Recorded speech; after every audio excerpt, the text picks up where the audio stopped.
Oui, cette grève oblige les usagers à s'adapter, à trouver des alternatives. On a parlé de l'autostop, du covoiturage, du télétravail, de la location de voitures entre particuliers. Justement, sur ce point, l'autopartage. Les véhicules qui restent au parking des gares ou aéroports quand leurs propriétaires voyagent sont très recherchés. Jamila Mimouni, Julien Ababsa et Frédéric Bonne. Patrice Barré et sa femme s'apprêtent à partir 15 jours en vacances. La grève des trains a changé leurs habitudes.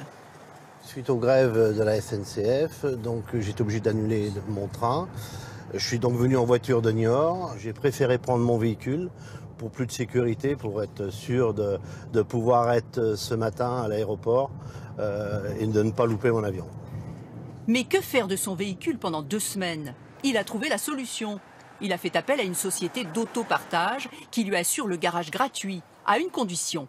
Sa voiture va être louée. J'ai mis le nombre de kilomètres, donc il y a 50% de carburant. Avec un agent de la plateforme, ils font un état des lieux rapide via l'application. Si j'avais laissé mon véhicule près de l'aéroport d'Orly, je dis bien près de l'aéroport, à quelques centaines de mètres, ça m'aurait coûté plus de 200 €. Alors que là, bien écoutez, c'est un service gratuit.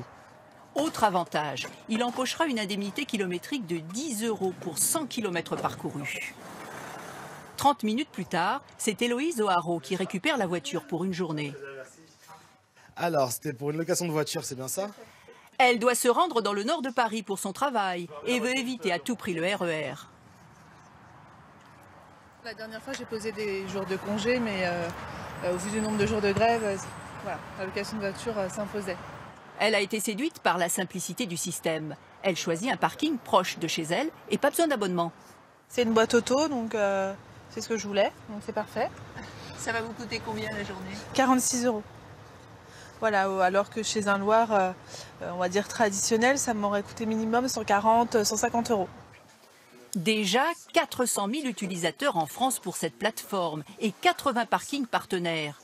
Chaque jour de grève, c'est 20% de réservation en plus. Avec les temps de grève, on arrive aujourd'hui à avoir des usages beaucoup plus courts pour une journée, pour 2 jours. Donc c'est un usage assez ponctuel pour faire une distance qu'ils n'arrivent pas à faire avec les transports publics.